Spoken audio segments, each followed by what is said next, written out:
Helder, isto é no âmbito do programa Jamonet e do programa académico também. Não te esqueças de fazer boas fotografias. O que é que eu fiz ao meu telefone? Está aqui. Ok. Então, muito boa noite. Sejam todos bem-vindos. Welcome. 大家好. Muito obrigado por... Agora podia continuar. Vietnamita a seguir. Queria dar as boas-vindas a todos.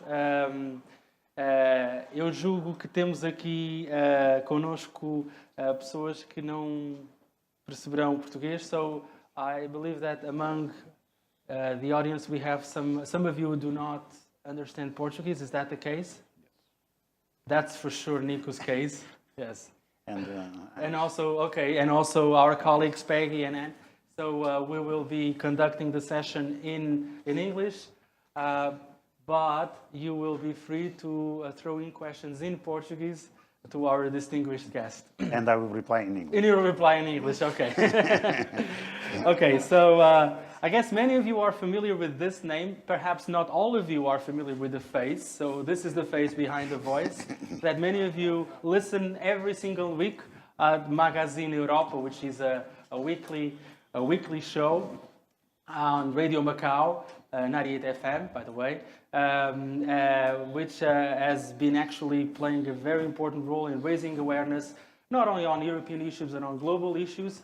And our distinguished guest, Mr. Victor Angelo, well, I will be looking at, if one looks at the resume, well, we could stay here till 7 p.m., but I will come up with the first two paragraphs. I think that would that be enough, Mr. Victor Angelo? I think so.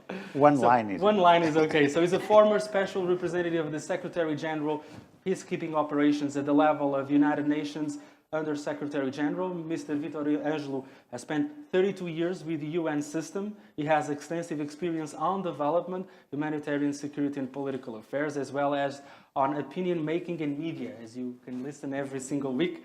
Currently, he's based in Brussels. He's a board member of the Swiss Peace Building Foundation Peace Nexus, an associate fellow of the Geneva Center for Security Policy, and a senior advisor of the Community of the Portuguese-Speaking Countries, Comunidade dos Países de Língua Portuguesa.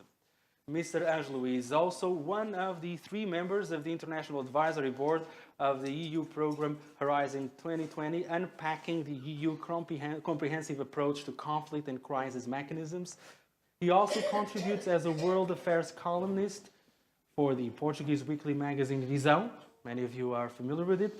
And, as you know, is a weekly commentator on European affairs for Radio Macau, here in the Macau SAR. He has authored how many? Well, dozens, hundreds, a few academic and opinion pieces on European and international affairs.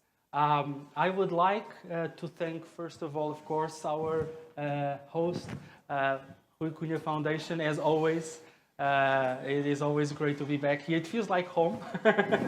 We come here every single week, so it is always especially meaningful for me.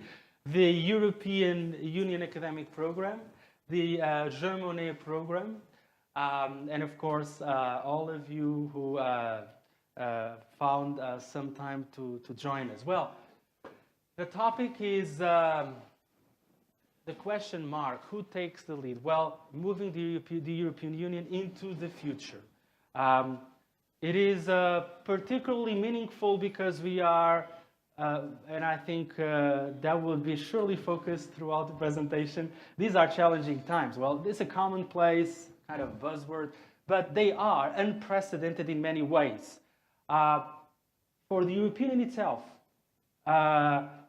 still struggling to get back on its feet after the public debt crisis, the European Union has been coping with a number of challenges. The refugee and migration crisis, Brexit, the rise of populism, Russia. Would that be the case, Nico? I think so, right? Russia poses a challenge. The southern vicinity, the new Trump administration, which has a different take, I would say, on the transatlantic partnership. And of course, seen from China, and we can also anticipate, and that is also part of the presentation, the new challenges ahead of China's relations with the European Union. What lies ahead? We've had, just a couple of weeks ago, a very important, a key summit, China plus a number of Central and Eastern European countries. This is surely closely related with the Belt and Road or One Belt, One Road strategy, and especially after the 19th Congress of the Communist Party of China, it's become pretty clear what was already looming in, which is, of course, China playing a leading role in global affairs, but perhaps as a good citizen of globalization, of international institutions, but of course, bearing in mind China's own national and strategic interests. I've spoken too much. I shall stop. I shall refrain myself because I shall pave the way for Mr. Vitor Ângelo, and a round of applause to our distinguished guest. Thank you very much. Well, well, José Carlos, you are very nice. Thank you. And I'm very pleased to be back here at the foundation. And my first word is to say thank you again to the foundation for inviting me and for organizing this discussion this evening. I'm also, of course, very grateful to the Jean Monnet program and to the University of Macau and the Institute of Estudos Europeus de Macau for the sponsorship and for inviting me to come back to Macau. Yesterday I spent some time at the university talking to the students, and I picked one or two slides that I presented to the students to bring back to you today as well, because I thought it was important. But all the slides you are going to see tonight, including those that I picked from yesterday's presentation, are new slides. These are not recycled material. These are new material. And basically what I'm going to try to do tonight with you is try to understand two things. What are the challenges that the European Union is facing? And the second thing is, what is the way forward? Are we going in the right direction? Can we go in the right direction? Or are we going to have more Euro-pessimism and not be able to respond to the challenge? So that's what we are going to do tonight. We will do that in English, as Carlos has said, for the reason that some of the people in the room are not very familiar with the Portuguese language. But I'll be very keen to respond to you if you ask me questions in Portuguese or in English, as long as you don't ask me questions in Chinese, because I cannot understand. Well, basically what I'm going to do is the following. I'm going to look back first with you to the last 10 years, 2008, first year. And basically 2008 was the big crisis about the sovereign debts. Everybody remembers that, and you mentioned that. Then around 2011, the European Union had to face a major crisis about solidarity.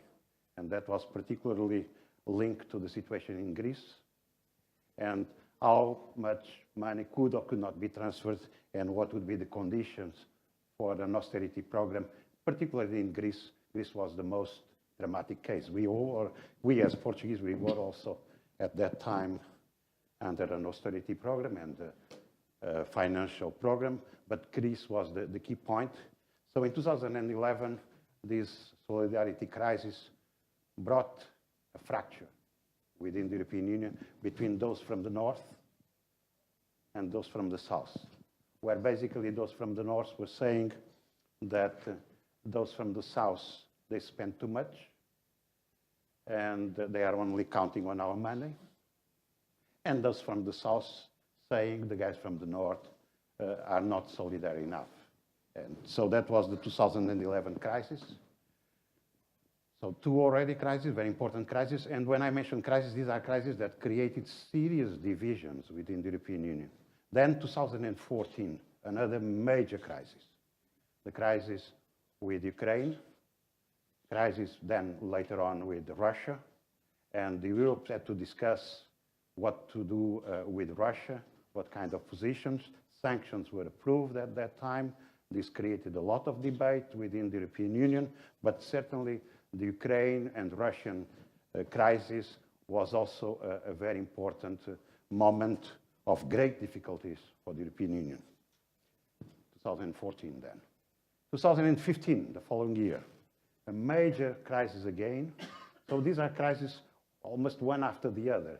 2015, a major crisis, which was the immigrant and the refugees crisis.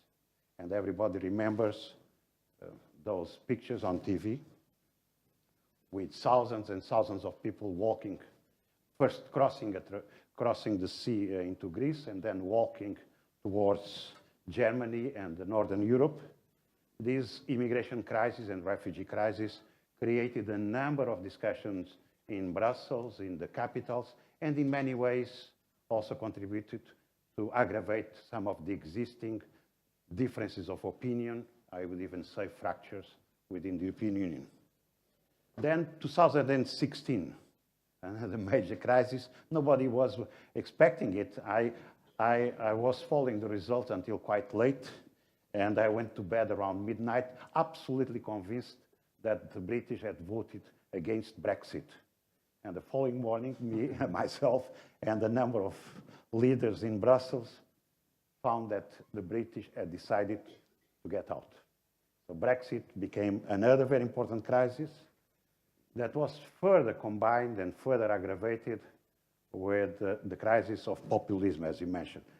2016 was a year where many people in Europe thought that we would end the year or we'll start the beginning of the following year with one or two populist governments in power in Europe, either in the Netherlands or in France or in Austria. And this would have a major impact on the continuation of the European project. So two major crises in 2016. And what about 2017, this year?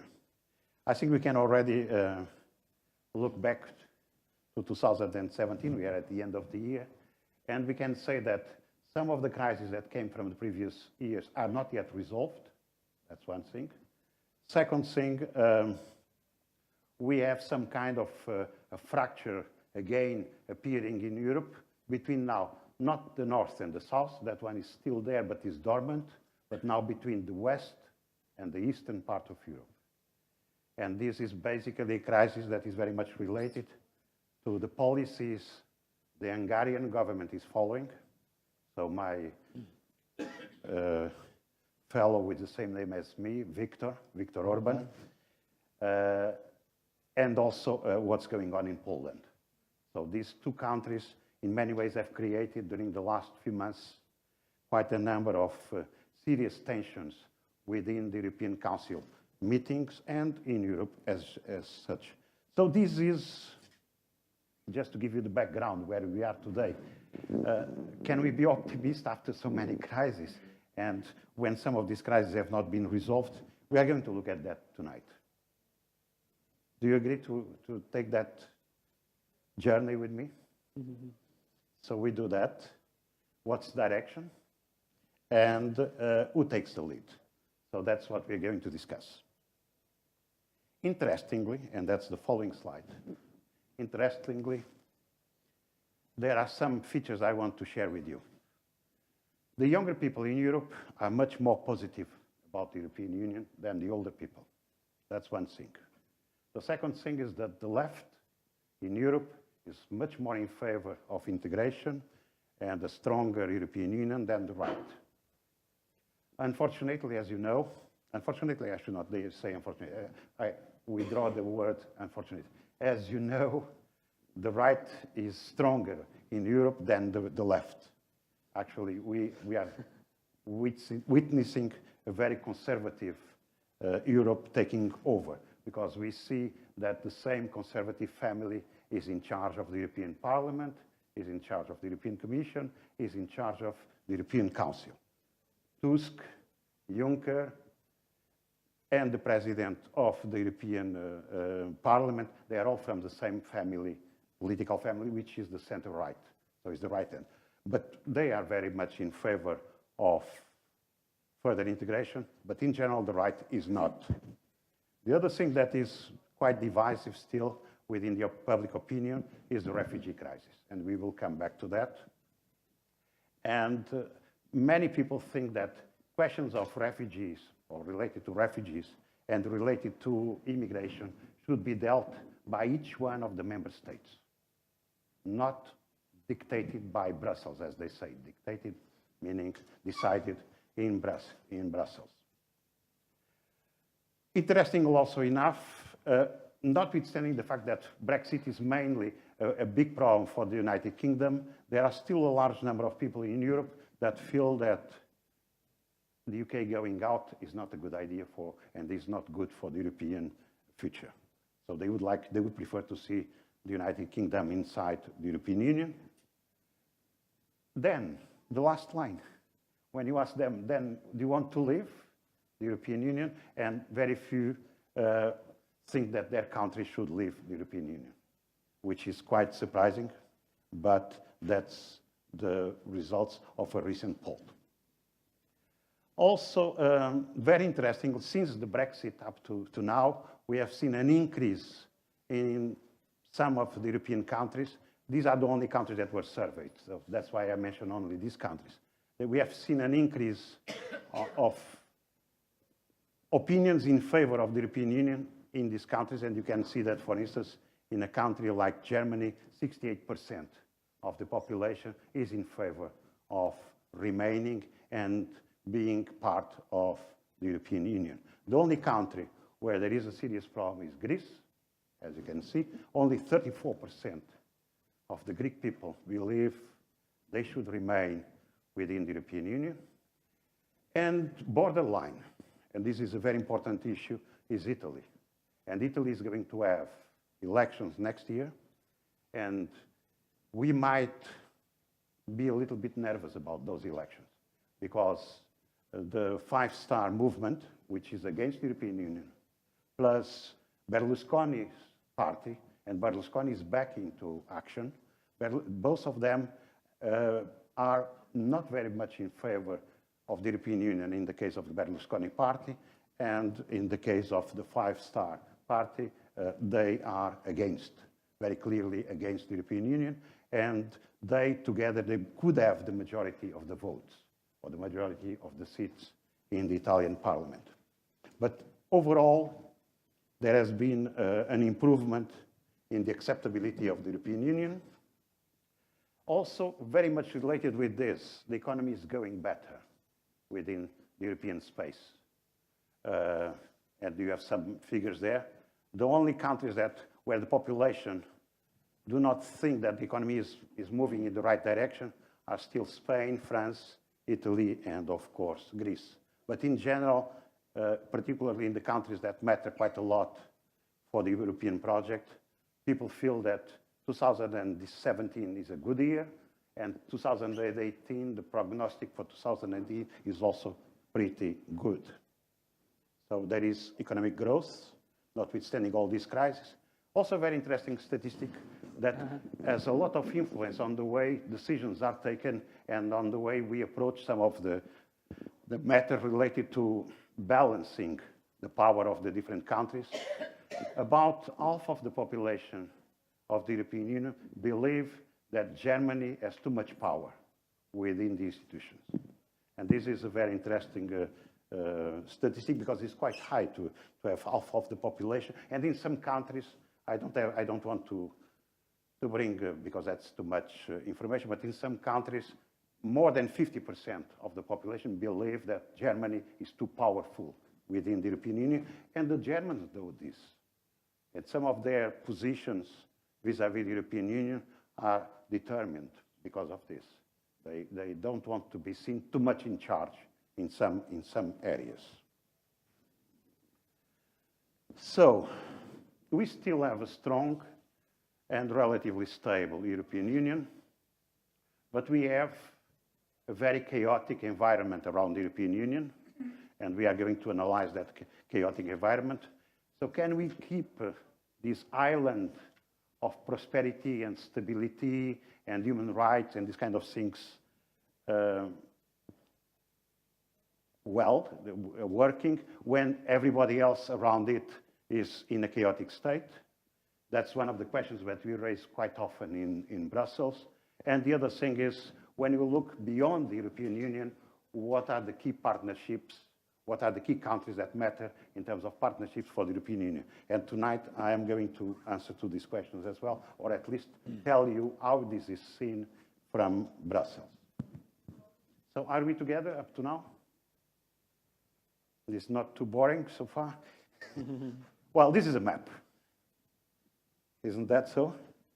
And this map shows the vicinity, shows the European Union, of course, there. Do you have a pointer? You have one here. Is it working? How does it work? Who is a specialist in this? Oh, I brought, can you get me some help? We go back to the slide, and then you show me how the pointer works. The map. Yeah. Okay. So the European Union being here, then big neighbor to the south, to the east here, and to the southeast, and then to the east. Let's look with some more detail to this map. A major challenge from the neighborhood, from the vicinity, from the neighbors, Russia. This is considered nowadays in Brussels and in many European capitals as a very serious issue. Russia is exploiting nationalism in Europe, is funding ultra-nationalist parties, is also trying to play a much more important role in the global stage, and they believe, basically they believe, that a stronger European Union will diminish their own capacity to intervene. They are a major issue, and I will explain to you what is the policy of the European Union towards Russia. Then another major issue, a major source of menaces, of threats, is the southern periphery. So, which is basically North Africa, the Sahel. The Sahel is the countries from Mauritania to Mali, Niger, Chad, and up to the northern part of Sudan and Eritrea, that plus North Africa with a special emphasis on Libya. As you know, we had a major issue in 2011 when Gaddafi was thrown out. That has created something we didn't expect, which was major chaos in Libya. Our generals and our politicians forgot one of the most basic principles about war. You never go to war if you have no idea about what will be the consequences after the war. That's the most basic principle. And we forgot that. And I was very much in the discussions at NATO and in other circles, and the only option was the military option. And the only talk was who should be targeted and how do we go about eliminating A, B, or C. That was the discussion. And there was another discussion actually going on between us. It's something I do not mention very often. There was one country in Europe that was systematically against this campaign in Libya. Systematically. And that country was led by a woman. And that woman is Angela Merkel. But okay, so we have a number of issues coming from the south. Some of the terrorists come from there. But besides that, besides the fact that some terrorists come from there, is that we have managed to destabilize the south completely. And by destabilizing the south completely, there are a number of armed groups that have appeared in the south.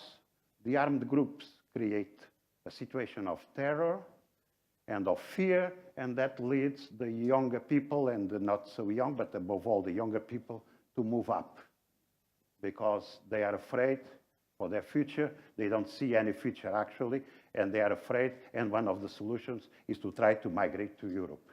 And that's one of the things that is happening nowadays. What is our position towards Russia in Brussels? What is our position?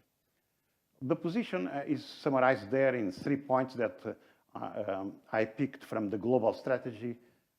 They reflect very much the thinking that is going on. The global strategy is a document that was approved by all the heads of state and government of the European Union in June 2016. So it's the last strategy of the European Union towards the world. And basically what the first, behind that language that is very difficult to read, because that's the way they write things. I mean, like the lawyers, they also write things that we cannot read and understand. And I'm sure there are many lawyers in this room. But what they mean by that, by the first one, is that Russia is important for Europe. And we would like, that's what's behind that, we would like to have positive relationship with Russia. However, that relationship has to be based, and that's point number 2, on the peaceful settlement of disputes, and of course, on the full respect for the territorial integrity of the European states.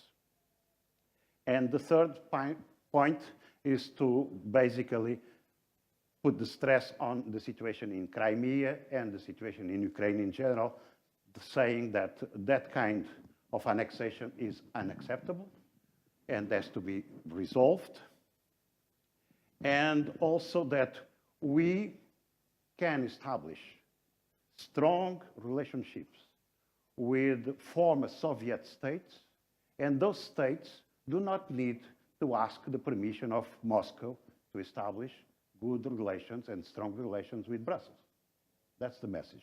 So that's what we keep saying to our friends in Moscow.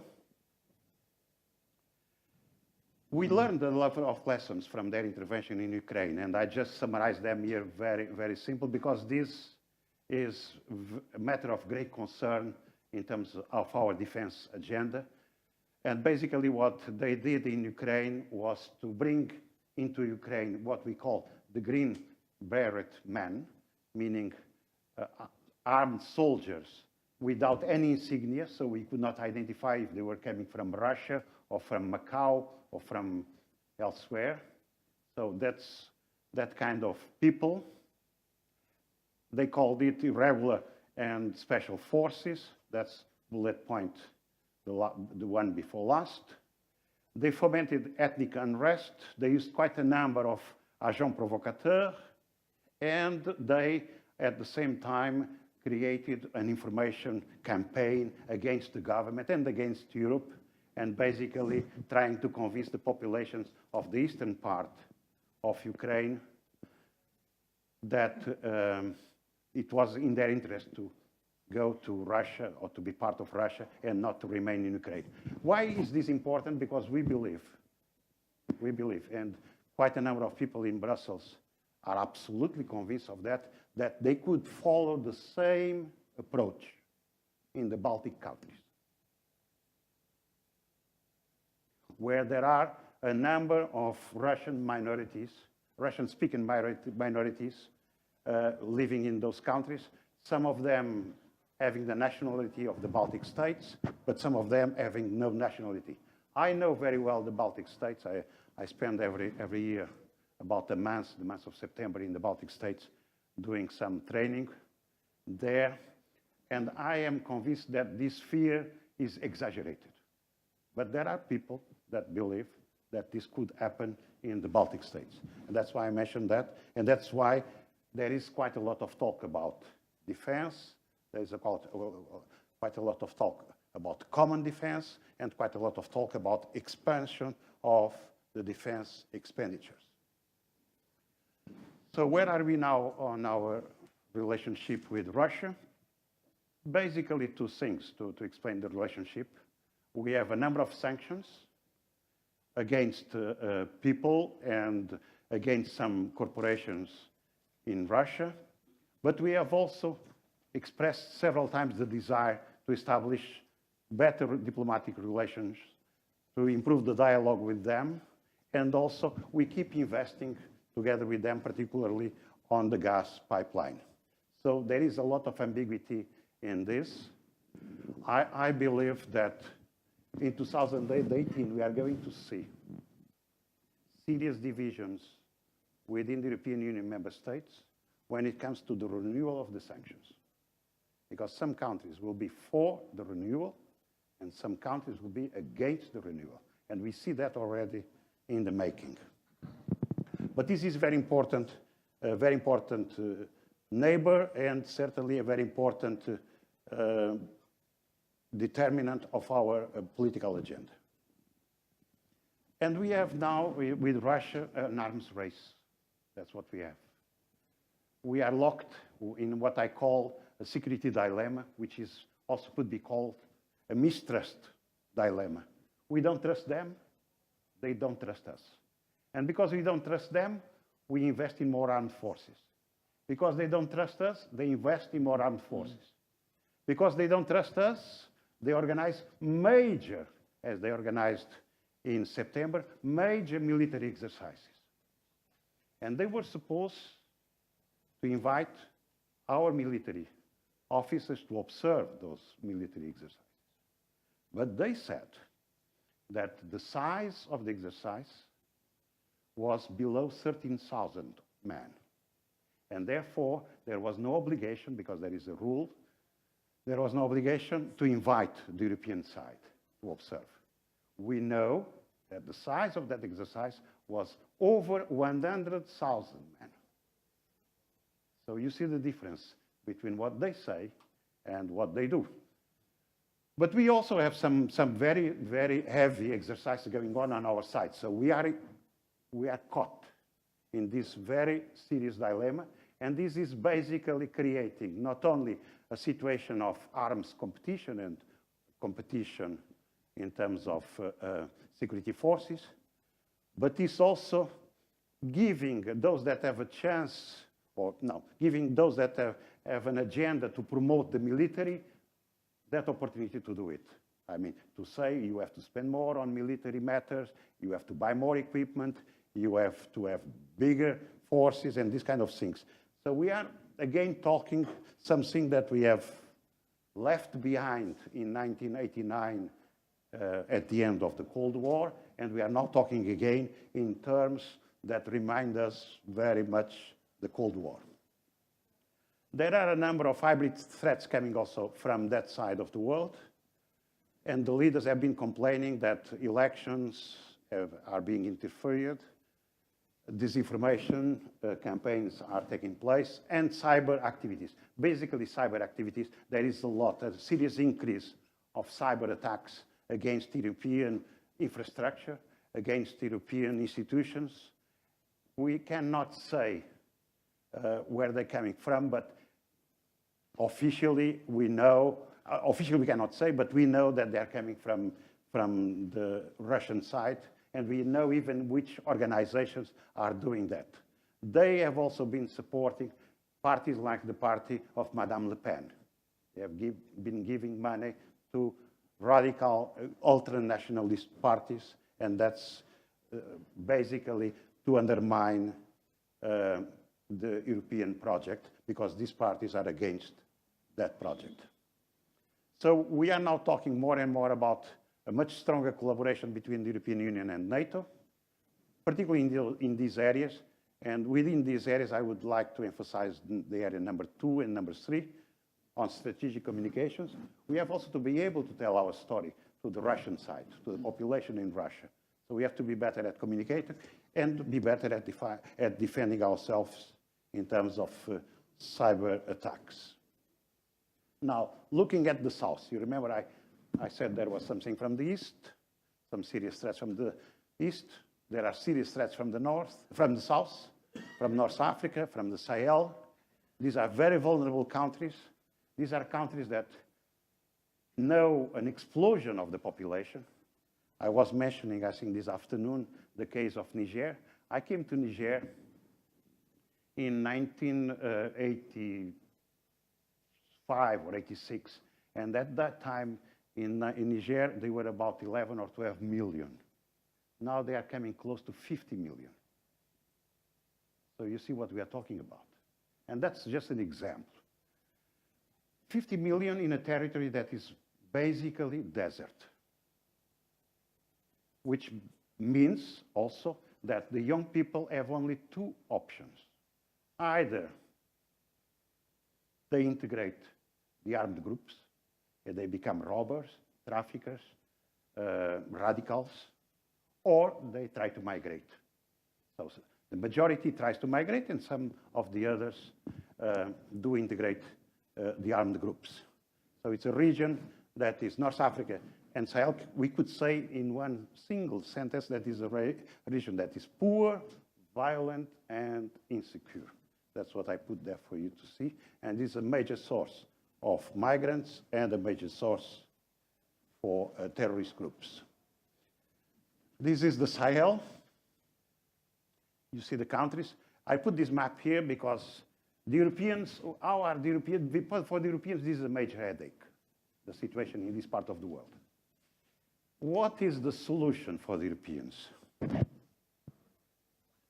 Well, if you would not believe me if I tell you that the solution for the Europeans is to try to build the military forces of these 5 countries.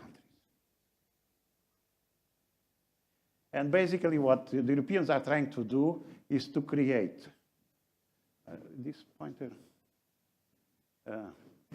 To create this this force, 5,000 soldiers, so 1,000 soldiers from each country, that would be patrolling this vast area of desert to prevent people from crossing, to prevent human trafficking, to prevent rebellions, to prevent trafficking, and so on and so forth, all kinds of traffics, and so on and so forth.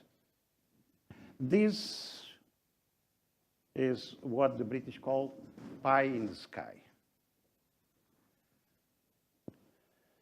So that's the mandate of what they are trying to do, the G5 Sahel Joint Force. The Europeans are trying to fund that, to put that together.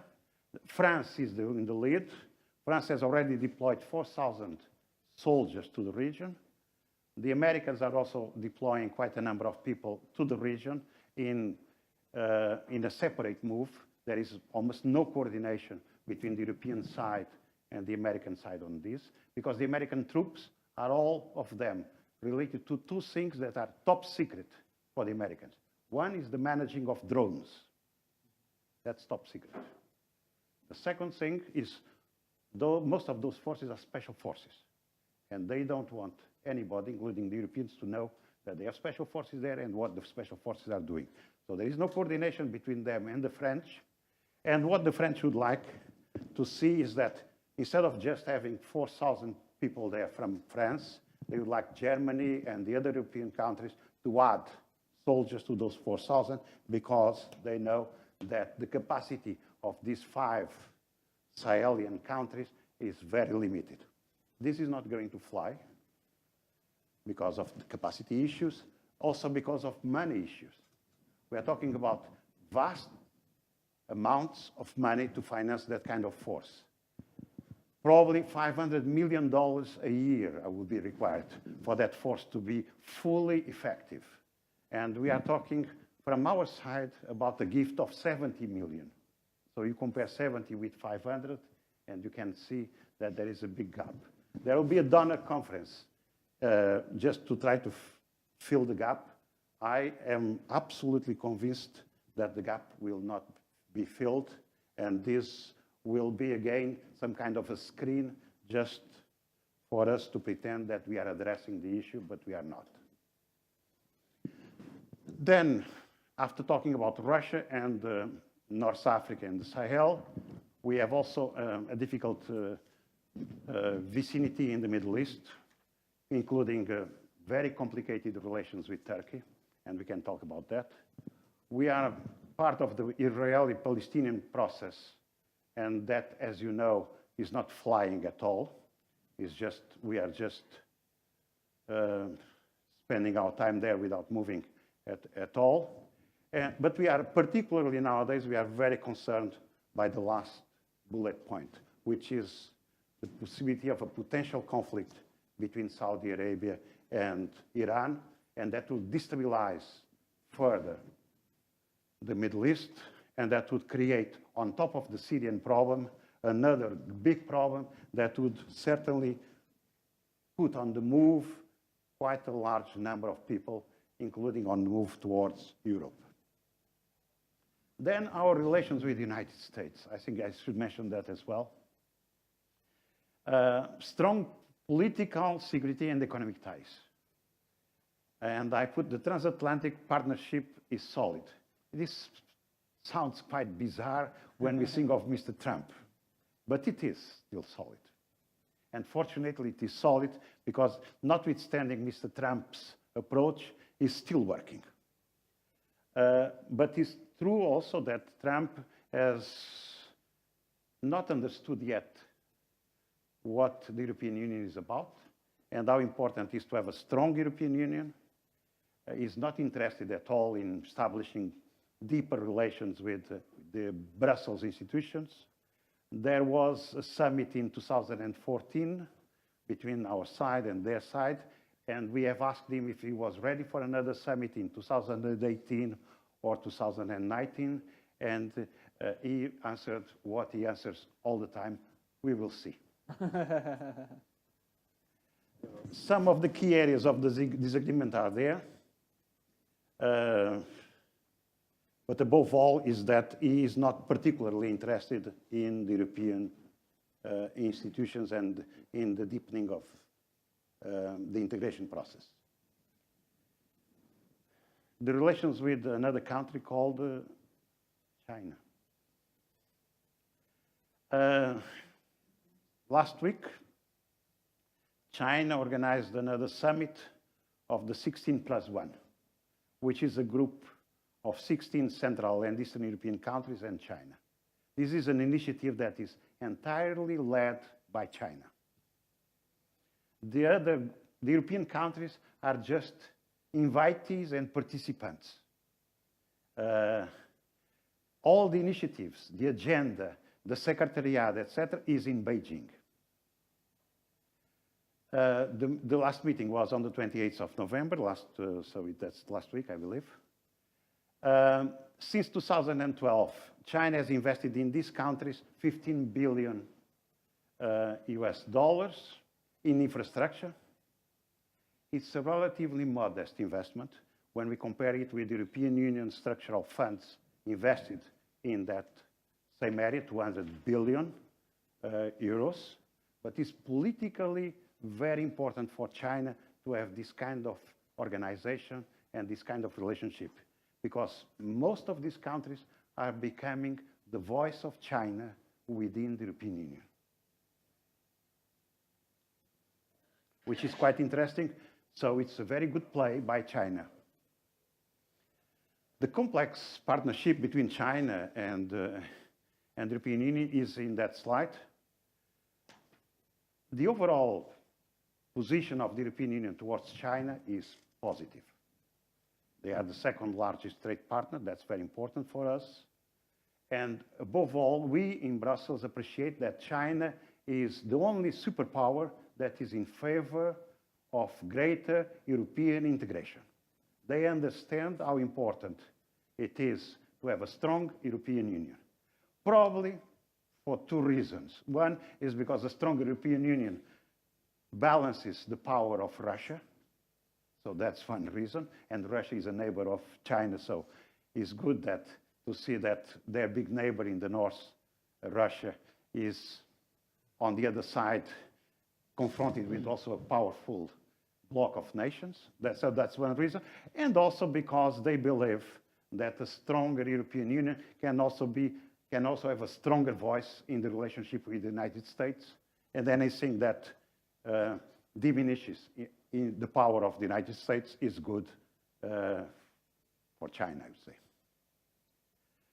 Brussels is talking about the third bullet point there, which is basically preventing investments coming from China of going into key infrastructure projects, particularly in projects related to energy and other critical infrastructure, and also into military technologies. But that has not been approved yet.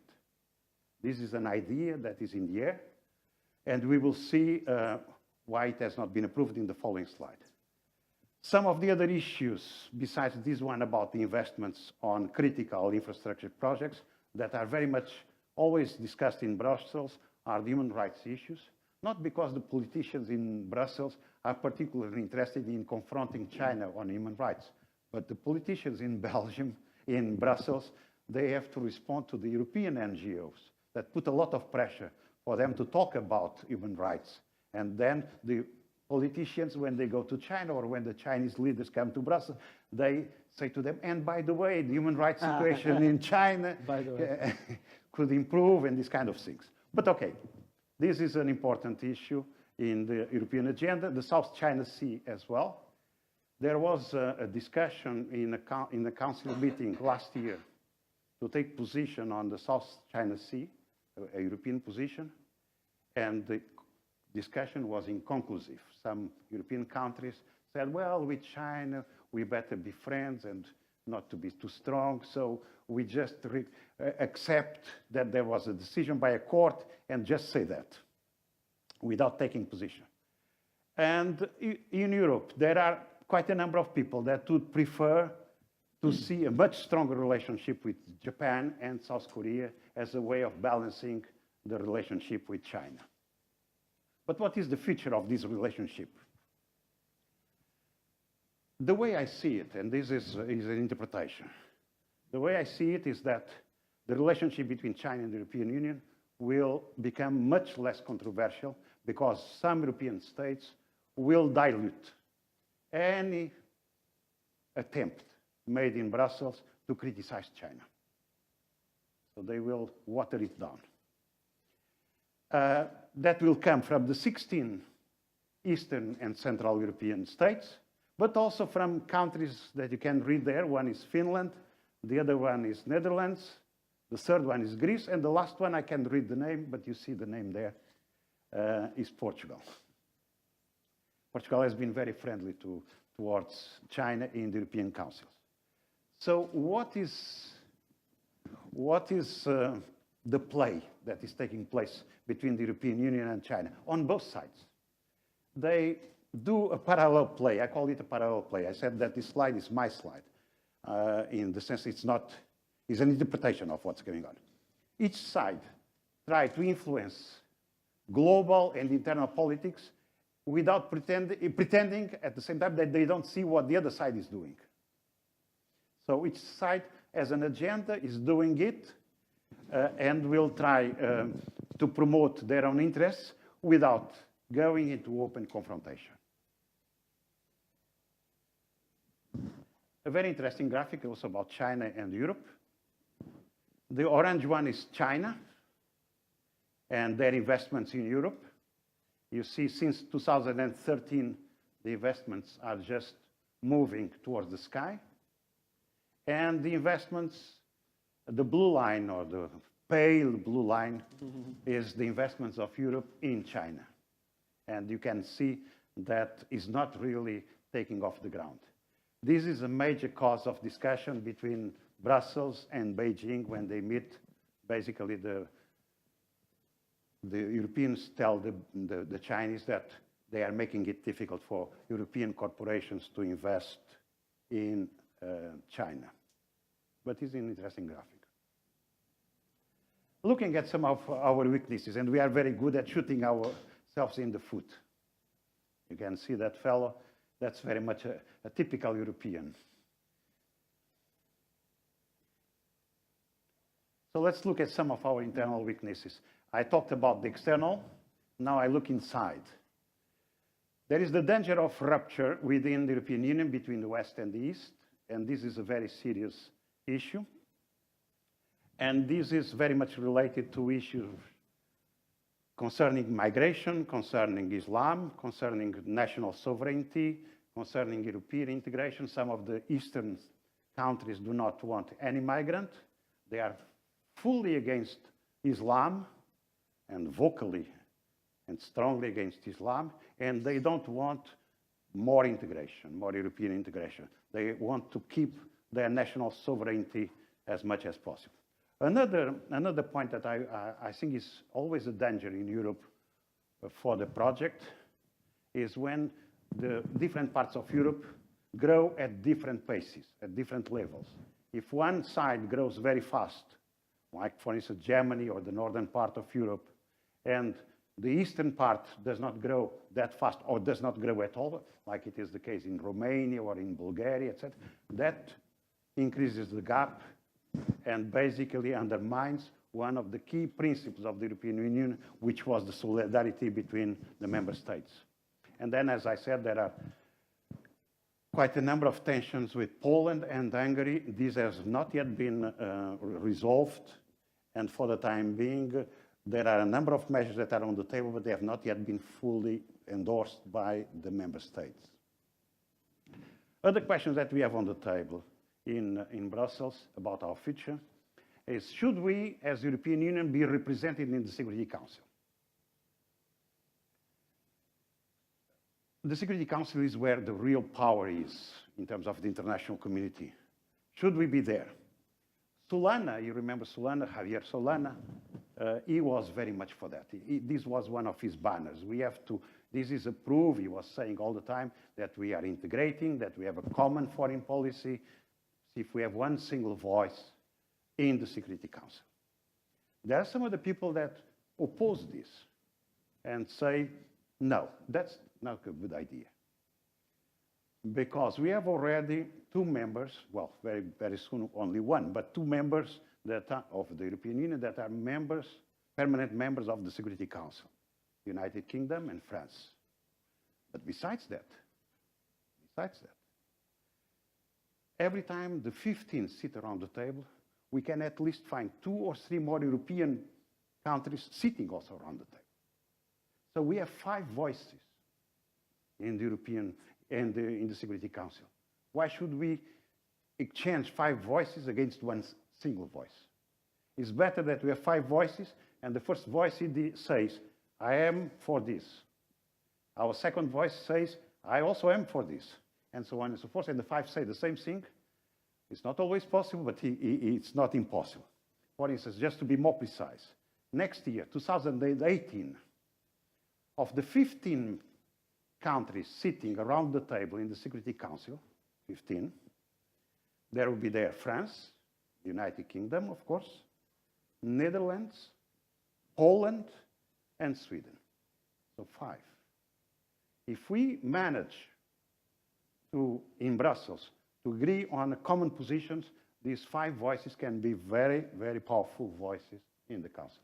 So there is a lot of discussion about this, but I think if somebody tells you that this is a good idea to go to the UN Security Council with one single position and have a permanent seat there, first, is not possible. Second, is not perhaps not a very good idea. The other big question that is on the table is the diversity question. Our European societies are more diverse than ever. I was in Lisbon 2 weeks ago, and because I was coming here, I went to the police to look for a new passport. And I filled the forms, and in the afternoon I was supposed to go back to pick the new passport.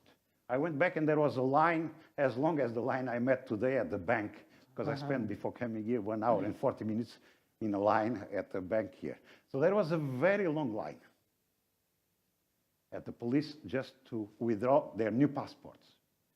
Most of those in that line were not of Portuguese origin. They were Portuguese citizens, but not of Portuguese origin. There were people from Africa, there were people from Bangladesh, there were people from Nepal, people from other places, from Ukraine, but not from Portuguese roots. And this is just an example. If you look at Nico's country, Belgium, it's also a very diverse country. The question that is now on the table is, is diversity a risk or an asset? And you will find people that will say it's an asset, and they will find people that say it's a major risk for the stability of the member states. This is a very important issue because there is a level of tolerance within the European Union population, citizens, and sometimes we feel that that level of tolerance is either too low or is easy to go beyond it. Other potential risk for the European Union, Catalonia, everybody knows what's going on there. The Balkans remains a frozen situation, a frozen conflict. Nobody talks anymore about the Balkans, but the Balkans, particularly in a country like Bosnia-Herzegovina, is a country that is frozen in conflict as it was in 1995. People live, Muslims live on one side, Croats on the other side, the Serbs on the third side, and the children, the Muslim children go to school, and the first thing they learn in school is that their neighbors that are Croats or their neighbors that are Serbs are here to kill you, because that's what they've been doing throughout history. And the same thing with the Croats. The children go to school, and they will tell them, your neighbors, the Muslims, and your neighbors, the Serbs, are up to kill you, and so on and so forth. So the Balkans remains a major issue that we have not been able to sort out at all. Turkey, the Middle East, the migrant and refugee emergency, the populism, you know all these things. I just summarize them there to remind ourselves of these risks. So who are the key players? As you can see, my name is not there. Almost, but not. You could add Mario Centeno, no? Not yet. Not yet. Not yet. Not yet. I added the two ones at the end, Kaczynski and Orban, because they are also very important players in terms of dividing Europe. But I will ignore them in the next slides. I will go to the ones that have a more positive approach, okay? Juncker. What is his agenda? I spend lots of time reading his speeches and statements and interviews, and I try to summarize for you his thinking over there. So the first thing he wants to transmit nowadays is that we are going in the right direction. We are moving toward the future. So he wants to transmit a very strong sense of optimism, which is good, I believe. He also wants to transmit the message that euro is our common currency, and who is not yet in the euro should think about joining the euro. And everything that strengthens the euro is important. He puts a lot of emphasis on cybersecurity. He thinks that that's an important threat. A lot of emphasis on Schengen, terrorism, common defense by 2025. He wants to promote a common approach to Turkey and the West Balkans. He wants more trade agreements, and he wants one single European president. But he doesn't like this idea that he is on one side, the president of the Commission, and then Donald Tusk is on the other side, the president of the Council. He thinks that these two things should be brought together. It will not happen.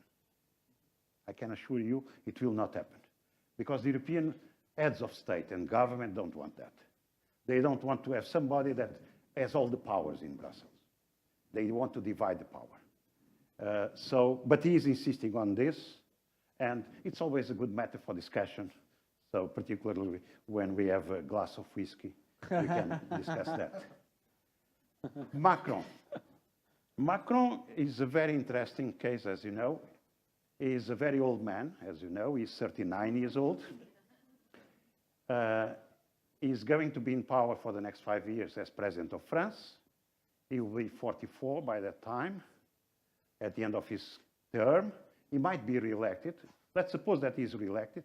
He will be 49 when he ends the second term, so still a very young person.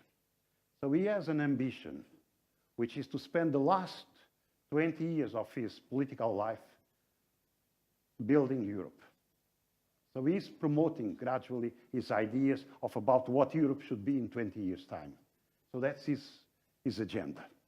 He is certainly for a much greater integration of the European zone, the Eurozone, which is the zone that makes use of the euro, and some other things, including the last point, greater protection of the European companies, private companies, against the United States, the United Kingdom, and China. He is the advocate of this. He wants to be seen as the one that promotes the European industries, the European services, and makes sure that they are not under competition from those fellows in the United States that fill their cows with the hormone, or from those guys in the UK that are going to be ultra-liberals, or from those guys in China that have plenty of money and want to invest their money buying Europe. So that's part of his agenda. Part of his agenda is also to reform the European Commission. He wants to bring down the number of commissioners from 28 to 15. And basically the point here, he wants to prevent the situation that is the situation today where the commissioner that is in Brussels, he feels loyal first to his country or to her country, and then to the Commission. Whilst if we have only 15 representing everybody else, he believes that that kind of issue will be sorted out, but besides that, he thinks that this is a good agenda to be sold to the population because this means less expenditures. This means savings. He's for the finance minister at the European level. He is also proposing that in 2010 and 19, the election for the European Parliament be with pan-European lists. And he is very much for development cooperation and humanitarian assistance because he believes that there is a need to look again at the way we do development with Africa to prevent the migrations from Africa to Europe. Merkel. Merkel is in somehow difficult situation nowadays because it's not very easy for her to put together a coalition. So that has prevented her for the last 3 or 4 months of being a very active player in the European scene, but still she has a vision and she says basically my vision is a political union. Because she is one of those in Europe that believes that member state by member state, we will go nowhere. We'll be very fragile and we will have no influence in the world. So it's better to be together. And then some other things. She is very tough on Turkey. She is very strong on climate change. She is very strong on energy security. And she is also very clear that she doesn't want Eurobonds. She doesn't want to pay for our follies in Portugal or in Greece or elsewhere. So, but basically I summarized there. I also spent a bit of time looking at what she says, and I summarized it over there. Tusk. Tusk is a very interesting man. Tusk is a man that has low profile. You don't believe that he's really a leader, but he is a leader. He, at his own way, with a very slow voice, a very low voice, he is a leader. And he's pushing for integration, including trying to convince the European Eastern countries that they should be more engaged in European affairs. He's also very much, and that's his agenda at this stage, for the development of a common foreign policy of the European Union, in such a way that when we speak outside the European Union, we speak following one line only. So this is my final, I believe, take. The first point is basically to tell you that what we are advocating nowadays in Brussels is that we have to change the narrative again and be again very clear to the population of Europe that we have a common destiny as Europeans and we have to cooperate among ourselves. That's one thing. We have lost a little bit this kind of discourse, and it's important to go back to it. It was the discourse of the past. The founders, they spent quite a lot of time in every speech saying European is important for peace in Europe. We now have to find another sentence that European is important for the future of our children, for the future of our grandchildren, because that's the only way to ensure their prosperity, to ensure that we have a space of liberty, and so on and so forth, and also to be able to respond to those threats coming from outside. We have to rebuild the trust in the European institutions. The European institutions have lost quite a lot of trust from the citizens. We have particularly to look at the Parliament, the European Parliament, and make sure that the European Parliament is more representative of the public opinion in Europe. We have to be much stronger in terms of sending the message to the population that we care about their security and that we will make sure that they will feel safe and that we will defeat the terrorists and we will defeat all kinds of menaces of that type. The livelihoods, prosperity. Another point is the tax burden. Europe is now a paradise for the taxman. I mean, the taxman keeps taxing us day and night. In some countries, we are just paying 55, 56% of our income to the taxman. So this is putting a serious burden on the European families. Isn't that so, Nico? I'm sure you have the same experience. This is something that needs to be addressed. Addressing the aspirations of the younger generation. The younger generation, as you remember in the first slide I showed to you, the younger generation are very much for the European Union, but we have to make sure that we respond to that position and provide them with means of living and with Erasmus Plus, for instance, and other educational facilities. And we have to be seen as being a player in the world scene. So that's basically what I wanted to tell you to confuse you. Thank you.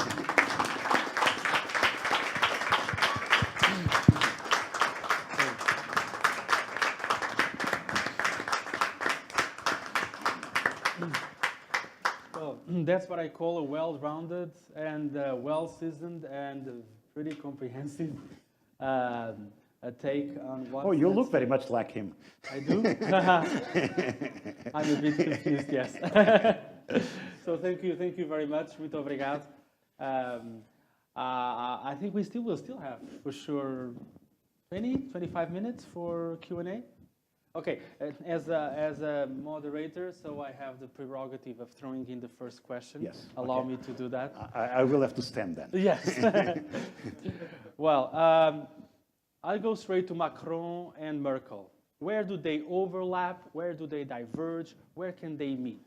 And is the Franco-German axis still as relevant as it was in the past against the backdrop of what you're witnessing in Poland, in Hungary, etc.? Thank you. Yeah, okay. Yeah, that's a very, very interesting question. Well, first, and these things matter. First, let's look at ages. Merkel is 62, I think, about 62 or so. So she belongs a little bit to a different generation. She has seen the Cold War. She saw the division of Europe. And a lot of her thinking is influenced by that. And we should keep that in mind. So that's one thing about Merkel. She's also a conservative person. She comes from a very religious family. Her father was a pastor. And she comes from a very religious family. She's not religious at all, but she has that kind of moral approach to things. Macron is a much younger person. He's 23 years younger than Merkel. And then his wife? I'm sorry. Well, he's married. Yes, yes that's what Carlos was saying. He's married. Yes. But okay, that's not. Sorry for this. Yeah, we should not blame anybody for being married. I mean, he is married. Macron is a much younger generation. Is the generation that has not seen the colonial times, has not seen the Cold War. It's a completely different generation. And it's basically a generation, as I told you, that the young people think like that, is a generation that believes in Europe. These were people that were educated when they were going through secondary school, primary and secondary school, were educated in the spirit that we are building a common entity called Europe. So this is the things where they are coming from. Before Macron, François Hollande was there. François Hollande is from the same generation as Angela Merkel, but he could not play the role we had expected from a French president. He was a very weak pillar in the European context.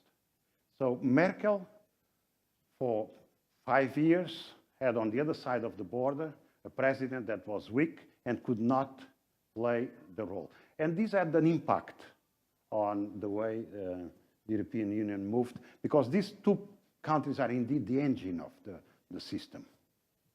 Now, we might find ourselves in the opposite situation, where we have on the French side somebody that is strong, that wants things to move, and on the German side, somebody that is extremely preoccupied with the internal politics of Germany and not very available to discuss European matters. So I think we have to take that into account as well. This depends very much on what is going to happen in terms of coalition, what kind of coalition, but there is that risk. So that's one first thing. Where do they agree? Because that was also your question. They agree on integration, further integration of the European thing. They agree, but they will not say it openly nowadays, on a two-speed Europe. Two-speed means some countries, those countries that want to go faster in terms of integration will go faster, and that those that want to go at their own pace, they will take their time. Nowadays, we cannot say that. It's politically incorrect to say that in Europe, because if we say that we are for a two-speed policy, the guys from Eastern Europe say, you are leaving us behind. That's the first thing they say. And then they will say the second thing is, you are racist because you don't like us. And you believe that we're still influenced by the Soviet mentality and these kind of things. But they are for both of them, and we know that for sure. They are both of them for a Europe that moves faster and a Europe that will move at the pace they would like to move. They are also very much in agreement on the European army thing. But because they are the two most powerful military countries.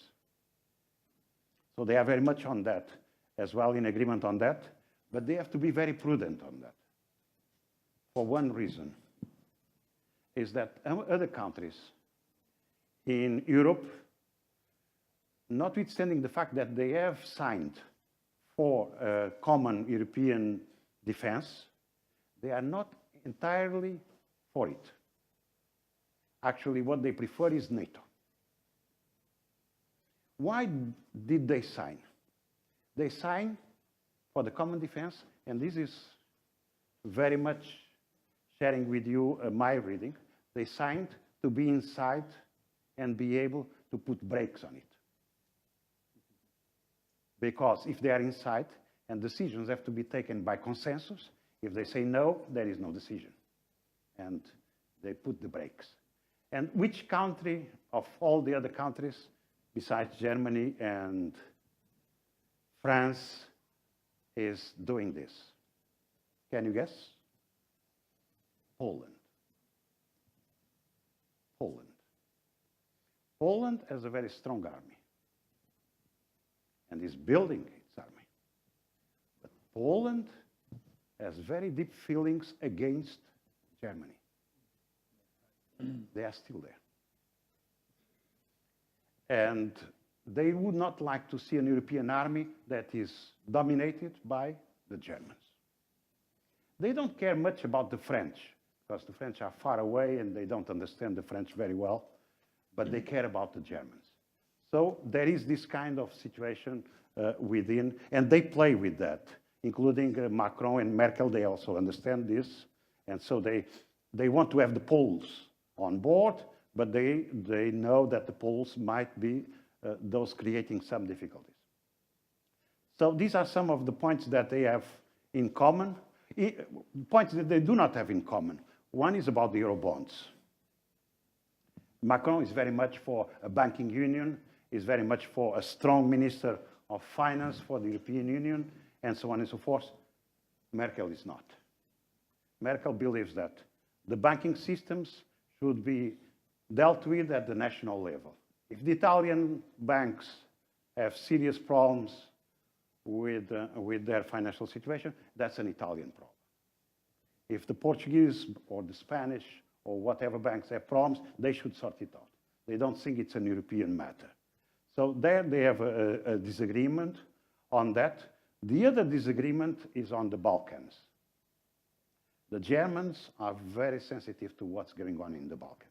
And they would like to have the Balkans to step in the European Union as soon as possible. The French are against that.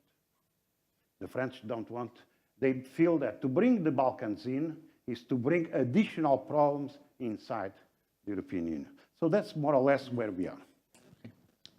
Well, thank you very much. So the floor is open for questions. I'm sure there's plenty of food for thought. Mário. Obrigado. First of all, thank you very much for your presentation. It's a good, big, and nice picture of the situation.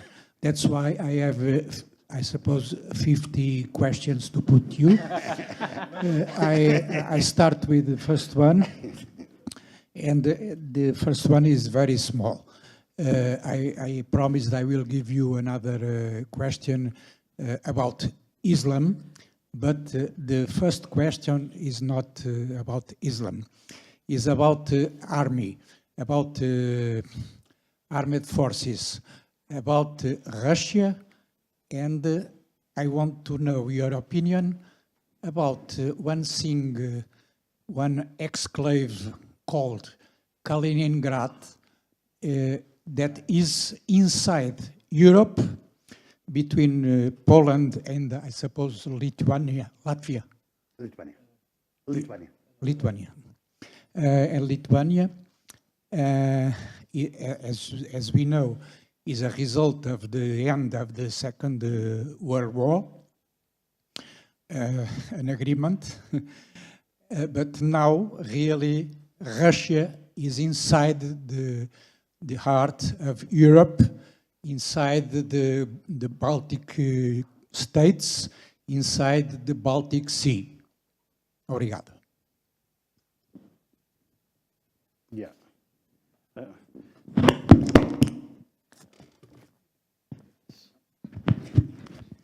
It's okay. Can you make sure that this, I can point with this? Is it working? It's made that it's too old for this. Yeah, the Kaliningrad thing is this small thing there. That's all. Mm-hmm. It's very small thing. This is part of Russia. This is Poland. This is Lithuania. So it's an enclave. This is a very dangerous point. It's an exclave. Okay, oh, yes, an exclave, yes, in that sense. Okay, an enclave within the European, or an exclave of... exclave because anyway, there is the sea. The point is this is Russian territory surrounded by European Union territory. That's the point. This is a very tricky situation. I was actually discussing this last September. The Russians have a train that comes from Moscow. So where is Moscow? There, Moscow, and another train that comes from St. Petersburg and enters into Lithuania and goes on to Kaliningrad. This train is not authorized to take passengers to Lithuania. It's only authorized to take passengers from Russia to Kaliningrad there. And it crosses Lithuania for about 90 or so kilometers. As soon as it enters the Lithuanian territory, dozens of heavily armed customs officers from Lithuania enter into the train and check every passenger, Russian passengers, to see if they are civilian passengers or military passengers. If they are military passengers, they're not authorized to take the train. They have to go back. Or if they suspect that they are military passengers. This could be, at any moment, a cause of a major explosion, because any misunderstanding can happen in this kind of situation. So this is a very, very dangerous situation out there, particularly if we take into attention that of the 3 Baltic states, Lithuania is the one that has the less Russians, because the Russian speakers in Lithuania are less than 10%, very small part of the population, but Lithuania is the most anti-Russian country in the Baltic states. So they keep talking against the Russians, they keep promoting an agenda that is against the Russians, and they have this train crossing every day. I don't know how many times a day, but at least 2 times a day, crossing in both directions. This is a very dangerous situation. That's one thing. The other thing that we also forget is that this border between Poland and Lithuania is the only access to the Baltic Seas by road or by train. And is a very, very short piece of land. It's about 70 kilometers or so. If this is cut off by, for instance, armed forces coming from Russia, if they block that, these 3 countries are completely isolated from the point of view of supplies, military supplies. And they could do this cut off of this small piece of land here in 12 hours or so. 12 hours is the time that our Secretary General of NATO will take to write a letter to the member states of NATO saying, what should we do? So when he has finished to write his letter, these guys could already be cutting off these 3 countries. And then the Russians have built, along this border here, quite a number of heavily armed barracks, military barracks, along this border, which basically means that if they want, and these are figures, is not creative thinking. If they want to take Riga, the capital of Latvia, Letonia in Portuguese, Latvia, it will take them 30 hours to take control of Latvia. And then they take control of the rest of the country. If they want to take control of Tallinn, the capital in the north here by the sea, the capital of Estonia, it will take them 15, 20 hours. We're still in Brussels discussing what to do. Mm-hmm. So this is indeed a very dangerous situation. And because we don't know, that brings us to the security dilemma. We don't know what the Russians are preparing. What we keep doing is to reinforce our military presence in this area. And because we keep reinforcing our military presence in this area, the Russians keep reinforcing their military presence on that area. And we have now on both sides of the border quite a heavy presence. And Kaliningrad, the exclave or enclave, whatever, that region is considered by the Russians a military region. It's not considered a civilian region. It's a military region. It's like declaring, for instance, in Portuguese terms, like declaring, for instance, the district of Porto Alegre military district. And that you need a permit, a military permit, to go to the district of Porto Alegre, for instance. In Porto Alegre and in the villages, there are civilians living, etc. But whoever wants to go and visit them would require a military permit. That's the same thing here. It's a military thing. It's a military thing. I'm going to say something else. I should maybe say that with a lot of prudence. But before I say that, this is not only a military thing, but it's a major Air Force and how they call it in English, submarino, submarine base. Fine? Now, something I should not say to you, and I hope our Chinese friends are not listening to what I'm going to say. In July of this year, the Russians organized a major naval exercise here. Major. And for the first time, they invited the Navy from China. And the Chinese warships, were navigating these waters with the Russians. Far away from China. China is out there, isn't that so? They were navigating there. This created a lot of question marks in Brussels. This created a lot of question marks in many European capitals. Why are our good friends, because they are good friends, the Chinese, doing this with the Russians? But they were doing it in July. And actually, they published very nice pictures of their own Navy officers, and they only pictured the women officers. And they were indeed beautiful. I mean, I have to say that they were beautiful. With that kind of army, we were ready for a war. But still, I mean, they were there. So that's a very, very...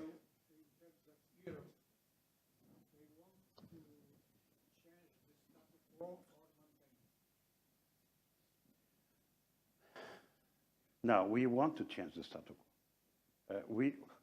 Honestly, the dominant line, the prevailing line, the important line that we are promoting and people are promoting in Brussels is that we need to have a much closer relationship with Russia. And this is sincere. This is true. But the question is, how can we make the Russians believe it? If at the same time we are saying, let me look at the map again, we are saying that these countries here should be part of the European Union or at least of NATO. Georgia, Armenia, these countries here in the Caucasus. And the Russians say, well, but that's our area of influence. Why is Europe going that far? So, but the official and genuine position is that it's in the interest of European citizens, and it's in the interest of the Russian citizens to have better relations. We have this country here has been promoting that kind of agenda. And this country has been one of the countries that says the guys from here should come to Europe without a visa. So no need for a visa. But these guys from here, their voice has not yet been heard. But that's one of the positions. And we are not the only ones. So with some other people, Greece as well, Cyprus, in many ways Italy. And the public opinion in Germany is also divided. Part of the public opinion in Germany is for a much closer relationship with Russia. And I have been in meetings, I'm sorry, I'm being too long on your question, but I think it is an important question. I've been in meetings of very senior military officers from this side, where they say, why are we spending so much time on this? Why? When the problems are here. The problems are here. These guys, take this country, for instance, Nigeria. Nigeria. When I came to Nigeria, I came to Nigeria for the first time in 1980. Nigeria at that time was about 120 million people. Okay? In 10 years' time, there will be 900 million. 900 million there. In that country. With very little very little economic opportunities, very little employment, very young population, a very serious divide between this part of the country, the northern part, which is Muslim, and the south, that is Christian, with serious movements of Boko Haram here in this area, and with guys now coming south, armed and ready for any kind of violence. So this is going to have an impact on all these populations, and these populations are like you and me. They want to live, they want to feel safe. So what they will do, if they don't feel safe and they don't find job opportunities here, they will go elsewhere. By boat, on foot, on donkeys, whatever, but they will go. I was one day in a discussion in Addis Ababa there, where one of the African leaders told us in that discussion, you know, one day we will build, and this was in 2007 or something like that, so about 10 years ago, before this crisis here. The guy told me, one day, we Africans, we are going to build a bridge between Africa and Europe. And that bridge will be one boat against the other. And people will walk over the boats towards Europe. He said that. And we are not very far from that. So these, oh, sorry. Where is the map? Yes, this is a major issue. Major issue. As this one that is developing here, and that some of us in our part of the world, in the West, are fueling, this tension between these people and that people is also extremely dangerous for this region. We saw how many people came from there to Europe. We can expect that if this thing happens, all this will be in flames, and a lot of movements will take place. So this is what's going, that's the kind of thinking we are. When they tell you about the future of Europe, they never tell you about these things, but this is what really concerns us. And we have to be able to respond to this. The response nowadays, as I told you, is to create a military force here that is going to be underfunded and unable to respond to the challenge. This is a very, I know this area very well. I did quite a lot while I lived here in this country. I did a lot of helicopter traveling all this area. These areas are extremely vast and absolutely impossible to control, even by helicopter. Sometimes we would go from one place to the other by helicopter. We would be close to the village where we were supposed to land, and we would not see the village. Because first, the villages are very much camouflaged with the sand. Secondly, because the weather conditions are so difficult that the visibility very often is extremely low, short. So this is a major area of insurrections, armed violence, and so on. We don't know how this thing is going to be sorted out, but this is a priority. This one is a big issue as well. And if this one goes wrong, then forget it. If Morocco goes wrong, forget it. So we are really talking about a space that can only respond to these threats if we remain united.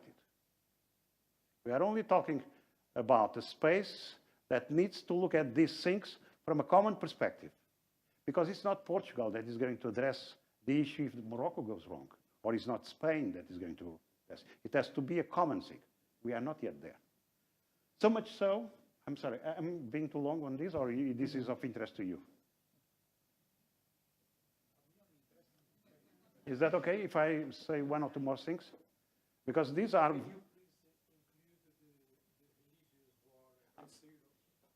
Religious dimension, okay, I will. we say we have to have a stronger border control, what they call Frontex, the Frontex agency. You know, you have heard of that, which is the agency that should control the external borders of the European Union. Fine, everybody is in agreement with that. Stronger border control. But then they say, well, but in Greece, the border control is your problem, Greeks. It's not a European problem. So we have to say, wait. You said we need to have, as Europeans, a stronger border control. So when it comes to the border control in Greece or in Italy or elsewhere in the external borders of the European Union, this has to be a common effort. It has to come from a common budget with resources put together, human resources and financial resources put together by all the member states. It has to be a common effort. Because very often we say common, but we act member state. We say common, but we say, but the problem is yours. That's the case nowadays with Italy. We pick the migrants here at sea, and we bring them to Italy. We drop them in Italy, and we say to the Italians, that's your problem now. It's not. It's an European problem. So we have these kind of issues to be sorted out, and this is part of the agenda. And this is one of the things that Macron is going to bring us back to the discussion and to your question. Macron is going to put this on the table, and I think he is very right, and we have to talk about this very clearly. Now, religion. Religion is a tricky thing. It's a very tricky thing because in some of these countries, France, Belgium, I would say the Netherlands and so on, there are now a number of citizens of these countries that are from a religion, that belong to a religion that is not a traditional European religion. Talking about Islam. So they are from that kind of religion. And some of them are extremely religious. Not only they belong to that faith, but they are extremely religious in countries that are not at all religious, because we lost the contact with the religion in general. We became laïc, as the French say. So there is, within the populations of these countries, a segment of the population that believes deeply in religious matters, and a large proportion that does not believe. That's fine. The problem is when the large proportion thinks that those from the minorities are trying to impose their religion on them, or their way of living on them. And that's where the tensions start. And then there is the other dimension that you have heard of, which is the way of dressing. And it's quite visible. Nico, when we go to some areas in Brussels, we do not feel we are in Europe. We feel that we are maybe in the Middle East or in some... So religion is an issue. However, the position is the following. We should promote tolerance on both sides. We are tolerant towards you, and you have to be tolerant towards us. And any kind of religious conflict has to be avoided as much as possible, because many wars in the past happened because of religion. I will not go further than that. But it's a serious problem. Yes, so a lot of people say that. A lot of people say that. So, anyone else would like to jump in, to throw in a question? Filippo, we still have a few more minutes. Yeah, we do. Okay. Mr. Engenheiro Costa Antunes, por favor. Taking consideration the big mess that happened in recent days. Yesterday, Mr. Blair talked about why not to evaluate again Brexit. We have, how to say, a full start for the meeting with Madame May and Mr. Juncker. Yes, yes. That not decided at all, postponed for tomorrow or after tomorrow. And the big problem comes from Ireland that wants to keep some situation, but out of the situation. This is really a mess that Mr. Cameron created. And even the winner of Brexit, that is dismissed, give up his position immediately.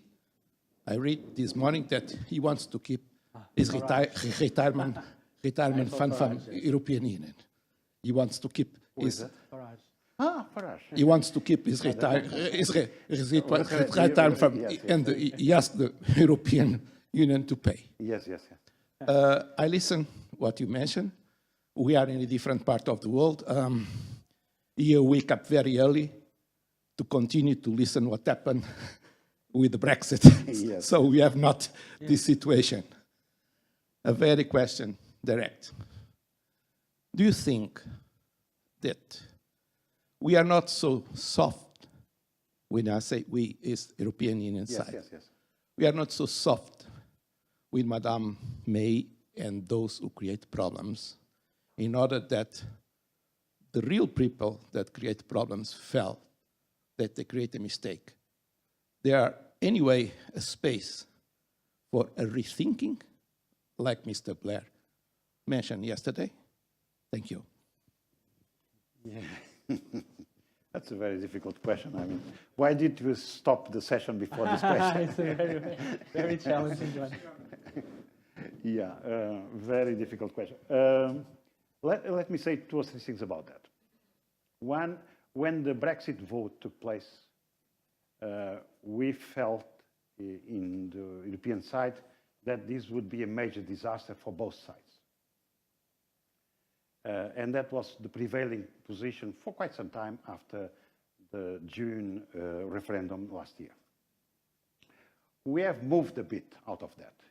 We now look at the Brexit issue mostly as a British problem, meaning that the impact on the European Union is not as big as we had anticipated, and that we can live with whatever agreement we reach with the British. However, we are very reasonable people, and we would like to say that very loudly. We are very reasonable people, and we are ready for a discussion with the British and see if we can find an agreement with them that is both beneficial to them and to us. And that's the position. So we have been relatively soft, with the exception of those 3 issues that are on the table. The issue of the financial compensation. And it's a mistake to say that this is an exit tax. It's not an exit tax, it's a financial commitments that they had made, and they have to honor those commitments. That's one thing. We can discuss if it is 60 billion, or if it is 40 billion, or if it is 80 billion, but we have to agree on a figure that is not too far from 60 billion or so, between 50 and 60. So that's one thing. The second thing that is particularly important for the Europeans is all the European workers that are in the United Kingdom, and there are around, I think, 3 million or so Europeans working and living in the United Kingdom, and we want to make sure that these Europeans keep their rights, can bring their families, and if they go back at the end of their productive life and they retire, and they decide to go back to Portugal or to Poland, that their pensions will continue to be paid by the British. And then there is this very tricky situation, which is the link between Northern Ireland and Ireland. And that's where we have now a major difference of opinion, because Mrs. Theresa May cannot get enough support to the proposal that she made. She went back yesterday, she's certainly discussing it today, with the Northern Ireland DUP, the Northern Ireland party that supports her, on what could be the solution. My understanding is that they will find a solution. My understanding is that she will probably do what politicians do, throw money at the problem. That's what the politicians do. When there is a problem, they throw a few billions or a few millions at that problem and say, well, it's solved. So what she will do is, hey, wait, I have promised you £1 billion of extra money for the development of Northern Ireland. Let's talk about that. Instead of 1 million, I can give you 3 billion, for instance. And maybe she will buy them through that. Maybe, we don't know yet. But probably that's the only option she has at this stage. What does it show is that she is in a very weak position, as we know. But Blair is also in a very weak position. Blair is somebody that is not loved anymore in the United Kingdom. You might still, if you look very deep, you might still find 1 or 2 persons that love Blair, but that's as much as that, maybe 3. So when Blair comes up with this idea that we should have a new referendum, et cetera, which is a very, very good idea, but the messenger is the wrong messenger. If it was coming from another messenger, it could fly. Coming from Blair, people will say, oh, that's Blair's talk. And they will dismiss it as simple as that. And it's unfortunate. It should come from somebody that has prestige, that can be heard by the British people. A politician with prestige is not very easy to find, but if we look very well, we could try. Or somebody from civil society, or an old person that is in the Chamber of Lords, or is high-ranking in terms of the Church of England, or this kind of things, that say, well, we voted 2 years ago, or 1 year ago, or 2 years ago for going out. Maybe at the end of these negotiations, we have to think about it again, see what are the conditions, and confirm or not the decision to leave. But in politics, the messenger is very important. Remember the case of Portugal. We had a case recently that whatever that man would say, everybody would say no immediately. Not because what he was saying was wrong or right, because of him, because of the messenger. That's Cavaco Silva. Everything Cavaco Silva was saying in the recent past, people would say immediately, no, he's just out of the game, and so on and so forth. You remember that? Those that are from Portugal and keep following the Portuguese politics. So in politics, the messenger is important. Because in politics, the credibility is the most important coin. The currency that matters in politics is credibility. If you have lost your credibility, you better go and start fishing.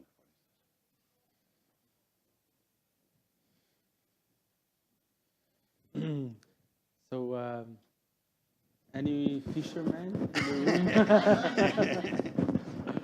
Well, you know, speaking of fish, we've got plenty of food for thought, and perhaps we're a bit hungry. But thank you very, very much. Show a big hand. Muito obrigado. Muito obrigado.